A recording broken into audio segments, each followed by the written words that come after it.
Hello Smartians and to those who are new to the channel, welcome to Smart Achievers। आप लोग के लिए हम CUET सीरीज में एक नया एपिसोड लाए हैं जहां पर हम लैंग्वेजेस सेक्शन के एक मेजर चंक ऑफ टॉपिक के बारे में बात करेंगे विच इज़ RCs। RCs माने तो रीडिंग कॉम्प्रिहेंशन। इसका मतलब कि आप लोग के पास एक पैसेज होगा अराउंड 150 से 200 वर्ड्स के बीच में, जिसको आपको कॉम्प्रिहेंड करना होगा। कॉम्प्रिहेंड करना मतलब है, कॉम्प्रिहेंशन का मतलब आप उसको कितना समझ पा रहे हैं, उस लैंग्वेज को, उस पैराग्राफ को समझना, और फिर उसके बेसिस पे कुछ क्वेश्चंस होते हैं जिनको हम आंसर करते हैं। तो इससे हमारी एनालिटिकल जो हमारी एबिलिटी होती है, जो हमारी अंडरस्टैंडिंग कैपेबिलिटी होती है, हमारी लैंग्वेज पे क्या कमांड है, वो सब हम इससे इवैल्यूएट कर पाते हैं। तो ये एक बहुत इम्पॉर्टेंट टॉपिक हो जाता है, एक बहुत इम्पॉर्टेंट सेक्शन हो जाता है किसी भी कम्पिटिटिव एग्ज़ाम के लिए। यहाँ पर हम बात कर रहे हैं RCs की, और जो CUET में आने वाले हैं। हाँ, हम अपने इंग्लिश के एग्ज़ाम में भी कुछ अटेम्प्ट करते हैं, बट यहाँ पर जो अटेम्प्ट करेंगे दे आर वेरी डिफरेंट। जब हम RCs की बात करते हैं which is reading comprehensions,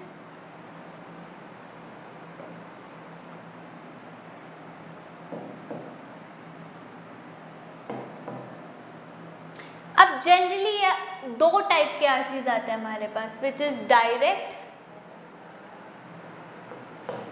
and indirect. Direct और इनडायरेक्ट का मतलब होता है, डायरेक्ट में आपको RCs में कुछ इन्फॉर्मेशन दी है जिसमें से उन्होंने डायरेक्ट सवाल पूछ के आपको सवाल पूछ लिए। फॉर एग्जाम्पल इफ़ आई से कि रैंडमली कोटिंग अ लाइन कि शिमला इज़ अ हिली destination, is a hilly destination, right? तो फिर उसमें क्वेश्चन में कुछ ऐसा पूछेंगे, what kind of destination is Shimla, which means it is a hill destination, a hilly destination। तो मतलब ऐसे इस तरीके के डायरेक्ट क्वेश्चंस वो आपको पूछ लेंगे, राइट? जबकि इनडायरेक्ट में आपको पूछेंगे कि आपकी अंडरस्टैंडिंग कैसी है। तो आप उस जो आपको टॉपिक दिया है, जो आपको एक पैराग्राफ दिया है, उसमें से आपने क्या समझा, उस बात पर आपको टेस्ट करते हैं। जो हमारी समझ होती है उस पर टेस्ट करेंगे वो हमको। यहाँ पर तो हमको डायरेक्ट क्वेश्चन पूछ लिया, यहाँ पे हमने उस पैरा में से क्या समझा उस बात पे टेस्ट करेंगे। अब RCs में जब मैं डायरेक्ट टू इनडायरेक्ट की बात करती हूँ तो हमारी ना जनरली कोई भी जब कोई RC सॉल्व करता है तो दो अप्रोचेस सॉल्व करता है। पहली approach is questions to paragraph approach,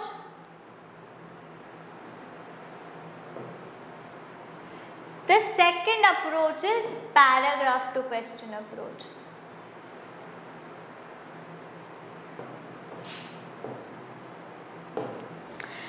अब दोनों अप्रोचेस बिल्कुल ठीक हैं, और दोनों अप्रोच आप अपने कंफर्ट के हिसाब से चूज़ कर सकते हैं कि आपको क्वेश्चन टू पैराग्राफ अप्रोच रखनी है या पैराग्राफ टू क्वेश्चन अप्रोच रखनी है। यहाँ पर मैं आपको एक छोटी सी टिप देना चाहूँगी कि जब भी आप एक डायरेक्ट पैराग्राफ पढ़ें या आपको एक डायरेक्ट टेक्स्ट मिल रहा है, तब आप क्वेश्चन टू पैराग्राफ अप्रोच रखें। जब आपको इनडायरेक्ट या इन्फेरेंस बेस्ड भी इसको कहते हैं, जब आपको डायरेक्ट इन्फेरेंस बेस्ड मिल रहा है तो आप पैराग्राफ टू क्वेश्चन अप्रोच रखिए। अब आप मुझसे क्वेश्चन पूछेंगे कि हमें पता कैसे चलेगा कि डायरेक्ट अप्रोच रखना है या डायरेक्ट टेक्स्ट है या इनडायरेक्ट टेक्स्ट है। उसके लिए हमें क्या करना होता है कि we have to read the first and the last paragraph।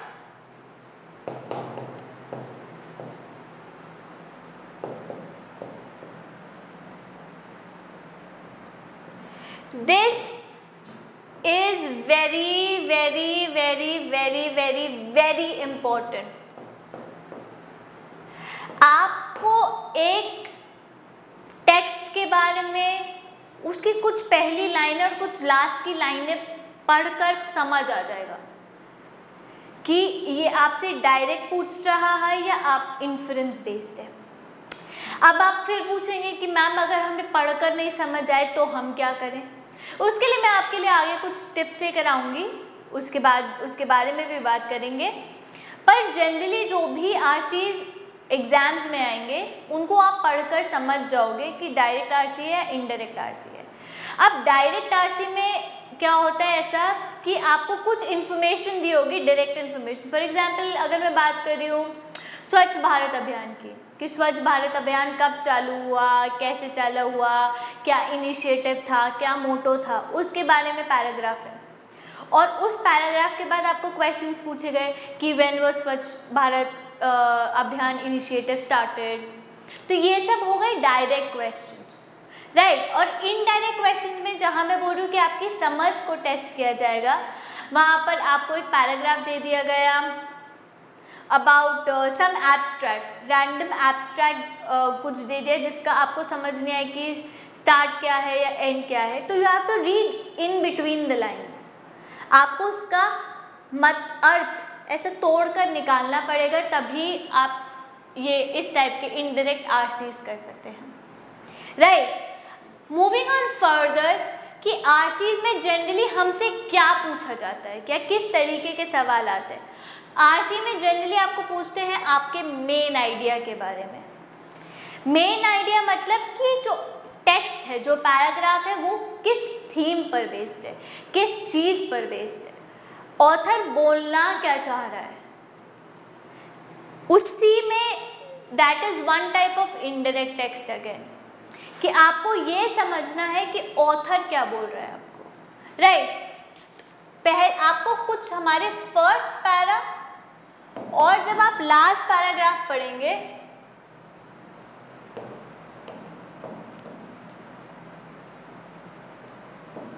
आपको तभी समझ आ जाएगा कि मेन आइडिया क्या है हमारे पैराग्राफ का, या जो हमारा पैराग्राफ है, जो स्टोरी है, जो प्लॉट, वो किस के अराउंड, किस चीज़ के अराउंड बनाया गया है। फिर थीम भी आपको जब आप एक बार रन थ्रू करोगे पैराग्राफ के बाद आपको समझ आ जाएगा। एंड जनरली मेन आइडिया और थीम ना क्लब साथ साथ चलते हैं, पैरेलली चलते हैं। फिर बात करते हैं हम समरी की, कि आपसे पूछेंगे कि आपने पढ़ा तो पैराग्राफ, तो उसका जिस्ट क्या है, आपको समझ क्या आया, तो उसको समरी भी बोलते हैं और जनरली हम उसको पैरा समरी भी बोलते हैं। पैरा समरी अगर आपको आरसी में नहीं पूछा है तो एक अलग सेक्शन भी बनाता है लैंग्वेज या इंग्लिश एप्टीट्यूड का पैरा समरी के लिए, जहाँ पर आपको शॉर्ट पैराग्राफ्स दिए होते हैं और वन लाइन में उसकी समरी दी होती है। तो you have to decide what is the right summary to the given text, right. Moving to conclusion, how has he concluded it. फिर होता है टाइटल, कि आपने जो पैराग्राफ पढ़ा उसको आप टाइटल क्या देना चाहोगे, आपके हिसाब से what will be the best suited title और heading for the RC, right. And the last is author's tone, which is again very important. यहाँ पर हम ऑथर्स टोन की जब बात करते हैं तो ऑथर्स टोन में ना यार बहुत चीज़ें होती है, कि ऑथर का जो बोलने का तरीका है वो कैसा है, क्या वो एनालिटिकल है, एल्यूसिडेटिव है, क्या वो सार्काज्म कर रहे हैं, क्या वो आयरॉनिकल लैंग्वेज में बात कर रहे हैं। इससे हमारी understanding, the depth of understanding is evaluated, correct. Moving on, tip number 1, know your vocabulary, idiom, phrases, synonyms, antonyms, etc. etc. अगर आपके पास आपकी vocabulary ही strong नहीं होगी तो आप आरसी को समझोगे कैसे। vocabulary में कुछ वर्ड्स होते हैं, हमने एक लाइन पढ़ी हमको समझ आ गई, चलो 2 लाइन पढ़ी समझ आ गई, तीसरी लाइन में एक बड़ा ही अलग सा एक वर्ड आ गया जो हम नहीं समझ पाए, तो उसके बाद तो हम पैराग्राफ ही नहीं समझ पाएंगे, हमारा दिमाग ही वहीं उस एक वर्ड पर अटक जाएगा कि यार इसका मतलब क्या था। और अगर हमने उसका गलत मतलब समझ के आगे पढ़ा तो पूरे पैराग्राफ में हम उस पूरे पैराग्राफ का ही हम गलत मतलब निकालेंगे, राइट। तो वोकैबुलरी, इडियम, फ्रेजेस, ये सब नोन होना, इसकी नॉलेज होना is very very very necessary. इसके लिए if you have to read newspapers, और या जनरली लोग अब बुक्स पढ़ते हैं, सेल्फ हेल्प बुक्स पढ़ते हैं, नॉवेल्स पढ़ते हैं, तो वहाँ पर आपको जो वर्ड नहीं समझ आ रहा, write down, make a notebook which is your vocab notebook. आपको जो वर्ड समझ नहीं आ रहा आप वो वहाँ पर लिख लीजिए, फिर उसका मतलब देख लीजिए और फिर उसको और ये नहीं है कि आपने जो वर्ड आपको नहीं समझा आपने एक पेपर पेन पे लिख लिया, पर तब जब तक आप उसको अपने रियल लाइफ में यूज़ नहीं करोगे तब तक वो फ्लो बनेगा ही नहीं और कभी आपको रिटेन नहीं होगा। तो you always have to keep using languages, to keep using those words to retain them in your head. और ये सिर्फ एग्जाम्स के लिए नहीं है, आप जनरल लाइफ में भी, इफ़ यू से कि if you met a random person जिसका वोकैबुलरी या लैंग्वेज पे कमांड बहुत अच्छा है, तो चीज़ें आप ना फ्लैटर हो जाते हो। कोई बहुत अच्छे से फर्राटेदार एकदम इंग्लिश बोल रहा है तो आप एकदम फ्लैटर हो जाते हो कि हाय यार वो तो कितनी अच्छी इंग्लिश बोल रहा है। तो उसके लिए उसने मेहनत किया, he knows the vocabulary, he knows the phrases, he knows the right meaning to it and he is using them in his real life। तो वो आपको करना पड़ेगा। इसके लिए काफ़ी बुक्स भी आती हैं, जैसे वर्ड पावर आती है, आप नॉर्मल अगर न्यूज़पेपर से नहीं तो मैगजीन्स हैं, ब्लॉग्स हैं, एंड ऑफ कोर्स गूगल चाचा, गूगल से तो आप हमेशा पढ़ सकते हो। नहीं है तो मोबाइल डिक्शनरीज हैं, there an number of sources जहाँ से आप ये सब चीज़ें कर सकते हो, सीख सकते हो ये सब चीज़ें। Second tip is increasing your reading speed. ये मैं आपको क्यों बोल रही हूँ, क्योंकि आपको पता होगा कि हमारे लैंग्वेज सेक्शन में 50 क्वेश्चंस आ रहे हैं, राइट। अगर मैं आपको बोलूँ कि लैंग्वेज सेक्शन में 50 क्वेश्चंस आ रहे हैं, उसमें से हमें अटेम्प्ट कितने करने हैं, 40, पर टाइम कितना दिया है हमें, 45 मिनट्स। तो अगर इसका एवरेज मैं आपको एक क्वेश्चन का टाइम बताऊं तो विच इज़ 1.125 मिनट्स पर क्वेश्चन। तो आप समझ सकते हो कि इतना सिर्फ यही टाइम है आपके पास पर question, which is very small. इसमें आपको आरसी भी करना है, क्वेश्चन भी अटेम्प्ट करना है, पूरा लैंग्वेज बाकी लैंग्वेज भी करना है, उस हिसाब से अपना टेस्ट।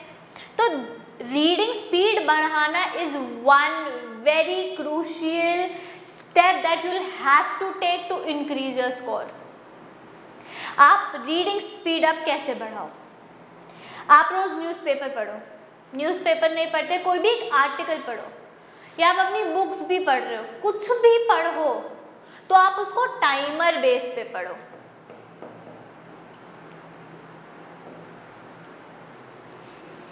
आपको 100 वर्ड्स का पैराग्राफ पढ़ने के लिए 3 मिनट से ज़्यादा नहीं लगना चाहिए।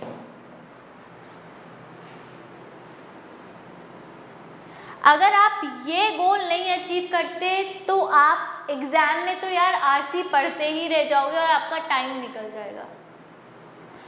आपको अगर एफिशिएंटली सॉल्व करना है कोई भी एग्ज़ाम तो time management is the key to solving every exam. जिसके लिए one step for solving language section is increasing the reading speed. आप वोकैबुलरी इडियम फ्रेजेस के लिए पढ़ रहे हो तो आप ये साथ साथ काम कर सकते हो। कोई इसमें आपको ये नहीं कि आपको रीडिंग स्पीड बढ़ाने के लिए अलग से टाइम निकालना पड़ेगा। आप जब ये पढ़ रहे हो, आप जब अपनी न्यूज़पेपर या वर्ड पावर पढ़ रहे हो, अगर मोबाइल पे भी हम 50 बार स्क्रॉल करते हैं, कोई एक ब्लॉग पढ़ लिया, कोई एक न्यूज़ आर्टिकल पढ़ लिया, जो भी पढ़ रहे हैं उसको हम टाइमर पे नोट करेंगे कि मुझे कितना टाइम लग रहा है वो पढ़ने के लिए, और कोशिश करेंगे कि हम जल्दी पढ़ें। जल्दी पढ़ने में ये नहीं कि आप उसकी अंडरस्टैंडिंग मिस कर दो, पर आपको समझ आए, धीरे धीरे करके हम अपनी वर्ड्स बढ़ाएंगे।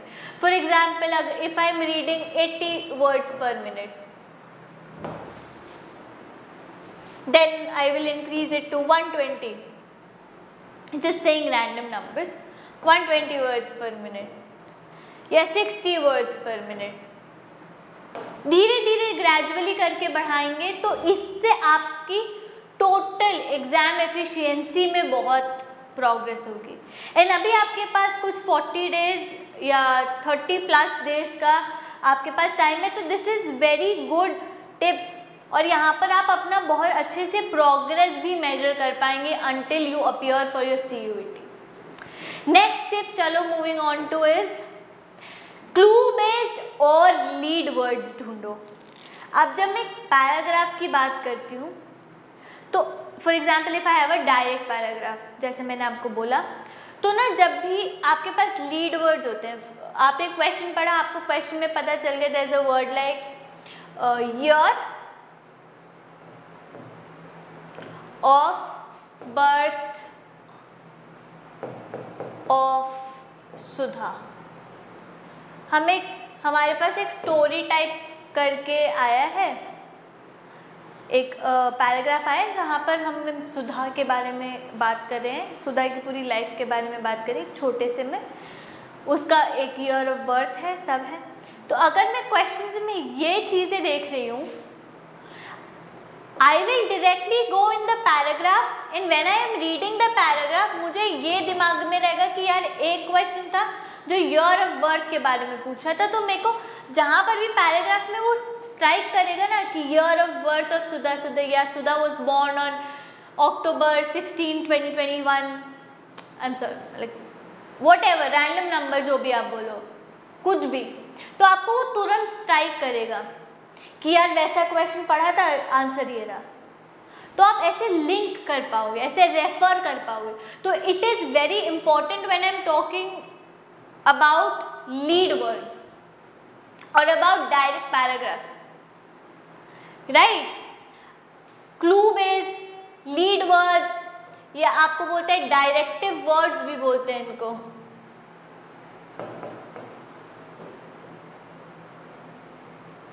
क्योंकि आपको डायरेक्शन दे रहे हैं, तो आपको यार पता है कि आपको कहाँ देखना है पैराग्राफ में, आपने वहाँ देखा, आंसर टिक किया, आगे बढ़ गए।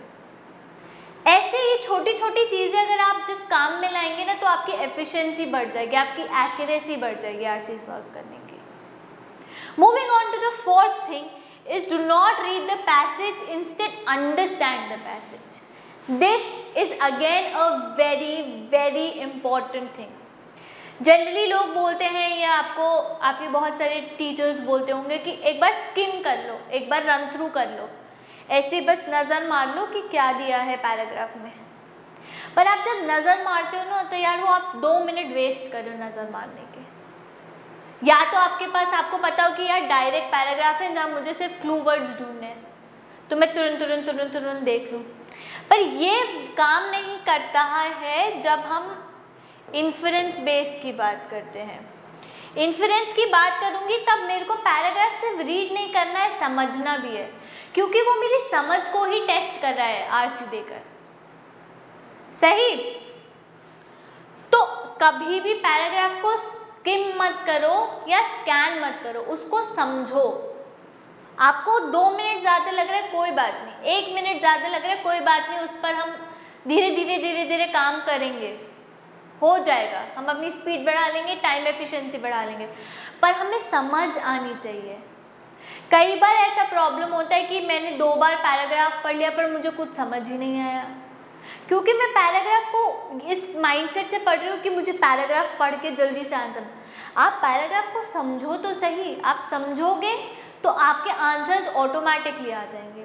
वहाँ पर हम अपनी अंडरस्टैंडिंग लो कर देते हैं और सिर्फ रीडिंग पे ध्यान देते हैं, पर रीडिंग के साथ कॉम्प्रिहेंशन पे भी ध्यान देना है।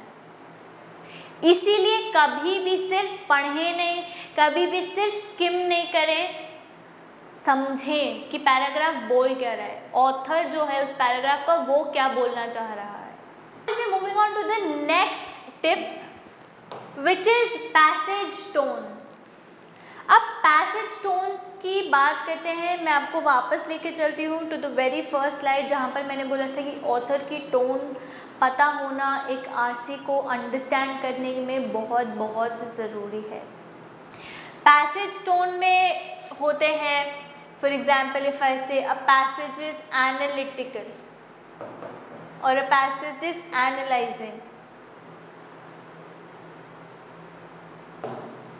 और if I say it is a satire or there is an irony which is presented and what not, बहुत सारी टोन्स होती हैं, बहुत सारी टोन्स होती हैं।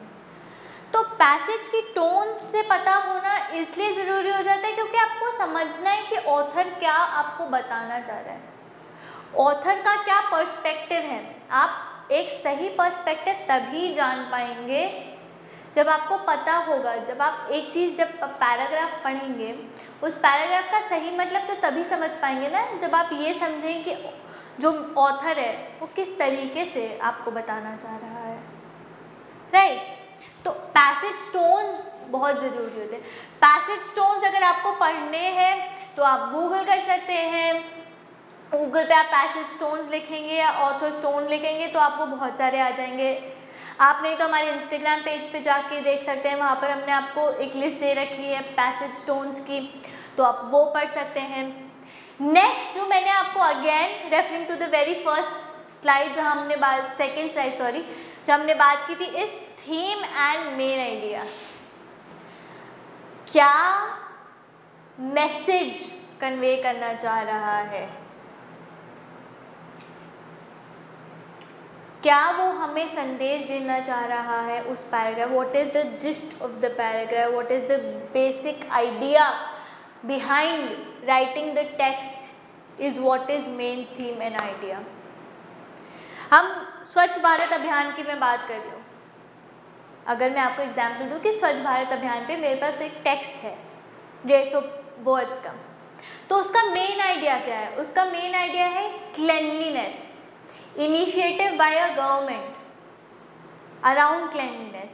So this will be the theme of the paragraph. The theme of the paragraph, आपको फिर theme और main idea कहाँ से पता चलता है, as said is the first and your last paragraph. बहुत मिनिमल चांसेस होते हैं जब आपको मेन आइडिया एक पैराग्राफ के बीच में कहीं पर मिले, पर the very first thing when you are reading a paragraph, first कुछ लाइंस में ही आपको ये समझ आ जाएगा। तो अगर आपको यही नहीं पता होगा ना तो आप हमेशा हेवाए में रहोगे कि यार पैसेज ही किसके अराउंड है, कुछ भी रैंडम वर्ड्स बनाकर मैं पैसेज रख दूँ तो आपको समझ नहीं आएगा। पर एक मेरा एक माइंडसेट है, एक थीम है जिसके ऊपर मैंने लिखा है, तो आप वो मैसेज तुरंत कन्वे होगा, right. The seventh tip and the last tip is कि आप कभी भी आरसी सॉल्व करें तो हमेशा एलिमिनेशन मेथड यूज करें। Especially this becomes very important when I am talking about inference based reading comprehensions. Inference based reading comprehension का मतलब कि इनडायरेक्ट टेक्स्ट है, आपको वहाँ से समझना पड़ेगा, इन बिटवीन द लाइन्स आपको याद कर समझना पड़ेगा। मेरे पास A, B, C, D 4 options हैं, मेरे को बोला है कि any random thing, Shalu is a very beautiful girl. Shalu is a very beautiful girl. अब मेरे को ऑप्शन ए में दिया है, बी में दिया है, सी में दिया है, डी में दिया है। Shalu is the most beautiful girl, most beautiful girl, Shalu is a beautiful girl,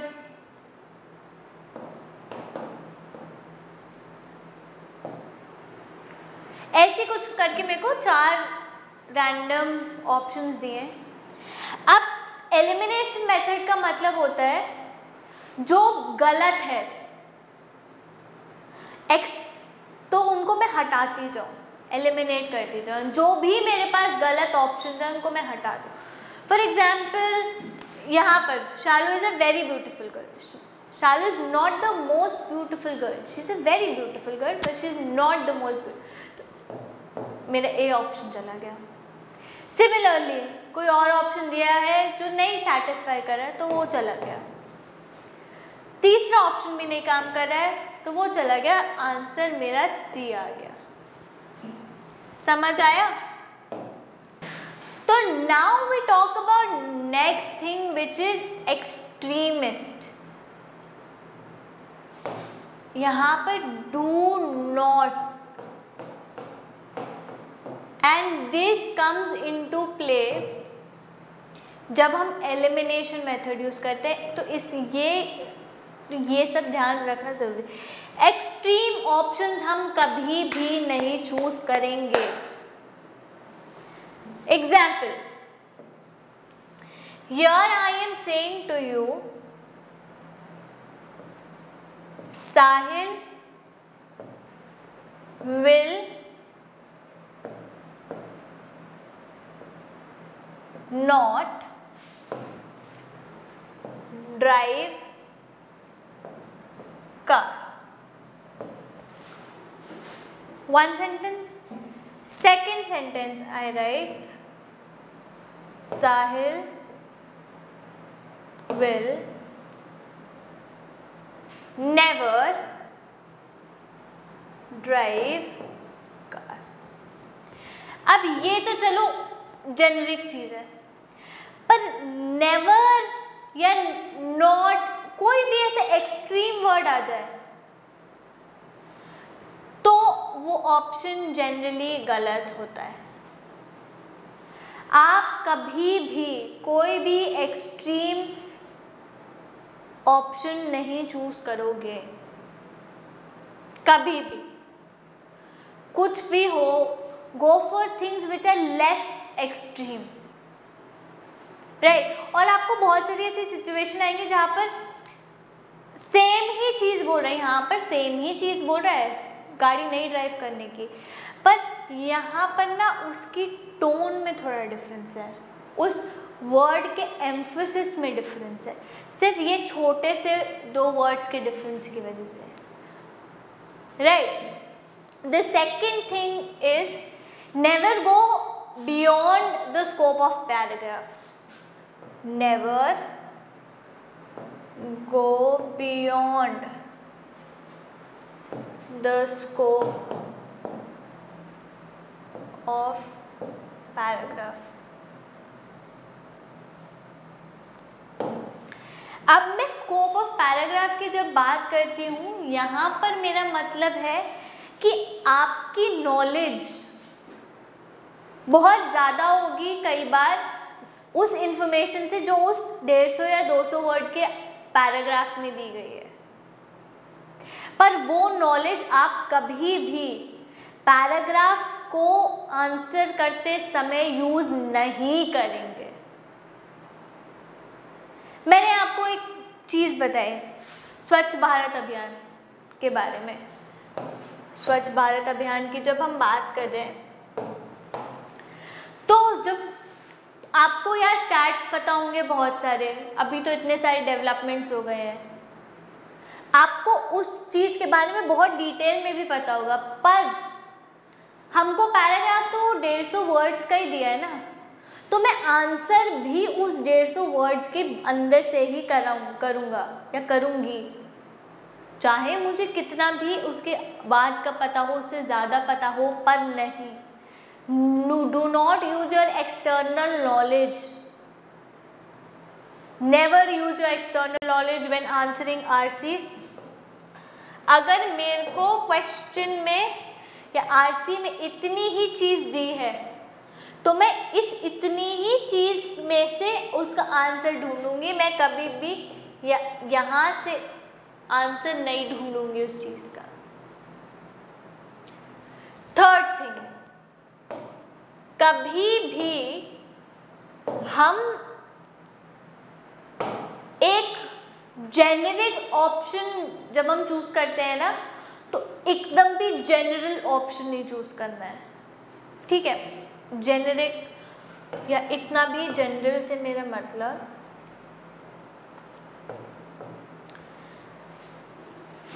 कोई भी चीज़ है, कोई भी आरसी है, एक बहुत ही जनरल कोई स्टेटमेंट पास कर दी गई है, आपको ऑप्शन में दिए हुए हैं कि Radha is a lady, Radha is wearing N embroidered blue skirt. अब आपको कुछ ऑप्शन दे दिए जहाँ पर हमको बोल रहे हैं कि Radha is wearing N embroidered blue skirt. हमें क्वेश्चंस दिए हैं, ऑप्शंस में दिया है Radha is wearing a skirt, Radha is a girl, Radha is wearing blue garment,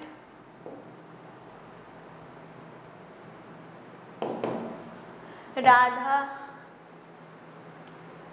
is wearing a garment। Options आपको भी बहुत वेग लगेंगे, पर आप मेरी बात समझने की कोशिश करें कि जेनेरिक हो जाती हैं यहाँ पर चीज़ें। मेरे को बोला है Radha is wearing a skirt, Radha is a girl, Radha पहली बार जैसे यहाँ पर है, कई बार होता है यार कि पंकज एक लड़के का भी नाम होता है, एक लड़की का भी नाम होता है, राइट। हम कभी भी एज्यूम नहीं करेंगे, जेंडर न्यूट्रल रहेंगे हम हमेशा, कभी भी। ये मैं आपके लॉजिकल रीजनिंग के लिए भी एक टिप दे रही हूँ छोटी सी, हमेशा जेंडर न्यूट्रल रहिए। आप अपने ब्लड रिलेशन सॉल्व करेंगे तो भी जेंडर न्यूट्रल रहिए हमेशा, ठीक है। तो यहाँ पर ना बहुत जेनेरिक चीज़ें भी हैं, बहुत उसकी भी चीज़ें हैं, बहुत ही स्पेसिफिक भी हैं। तो यहाँ पर ऑप्शन अगर हम चूज़ करते हैं Radha is wearing a blue garment, तो ये ठीक है। Radha is wearing a skirt, ठीक है। Radha is wearing a garment, okay, but यहाँ पर this will not be the right question, right answer. ये बहुत ही बेसिक कुछ चीज़ें हैं, यहाँ पर आपको एग्जाम्पल में नहीं आएगी, पर मैं जब नेक्स्ट वीडियो में जब हम आरसी सॉल्व करेंगे तब आपको ये ज़्यादा बेहतर तरीके से समझ आएंगे, राइट। तो this was all that I had to share some of the tips and tricks. I would again say कि आप अपनी vocabulary strong करें और अपनी reading speed strong करें। ये दो चीज़ें जैसे जैसे हम करने लगेंगे ना, वैसे वैसे हमें बहुत मेजर इम्प्रूवमेंट्स दिखने लगेंगे हमारी एक्यूरेसी में, हमारी एफिशिएंसी में। ये इसलिए बोल रही हूँ, पहली बात हमारा टाइम मैनेजमेंट अच्छा होगा, दूसरी बात हमारी अंडरस्टैंडिंग बहुत बेटर होगी। और जब हम अलग अलग तरीके के आरसीज पढ़ने लगेंगे, टेक्स्ट पढ़ने लगेंगे, तो आदत बन जाती है, हम अडेप्ट हो जाते हैं उन सब चीज़ों को लेकर। तो जब हम वो क्वेश्चन पेपर में पढ़ेंगे ना तो हमको वो ऑड नहीं लगेगा, तो अंडरस्टैंडिंग बहुत ज़्यादा बेटर हो जाएगी। We still have a lot of time to go kids, तो you can do it very consistently, do not give it a break. हर दिन में दो पढ़ो या 3 RC सॉल्व करो। अभी तो आपके पास 40 डेज के अराउंड है, तो 3 RCs every day will count you to 120 RCs. 120 RCs is a big number. आपकी एक्यूरेसी भी अच्छी होगी, आपकी टाइम मैनेजमेंट भी अच्छी हो जाएगी, आपका पूरा ओवरऑल लैंग्वेज सेक्शन बहुत इम्प्रूव हो जाएगा। तो this was all from my and. आपको और कुछ अपडेट्स चाहिए तो आप हमें सोशल मीडिया चैनल्स पे फॉलो करें, नीचे सब्सक्राइब करें, हिट द नोटिफिकेशन बेल। आपको और भी अगर RC रिलेटेड कुछ भी क्वेरीज हैं, कुछ भी टिप्स एंड ट्रिक्स चाहिए तो comment it down, we will help you with that. आप हमें DM कर सकते हैं, इन सब के लिंक्स हम डिस्क्रिप्शन बॉक्स में भी डाल देंगे।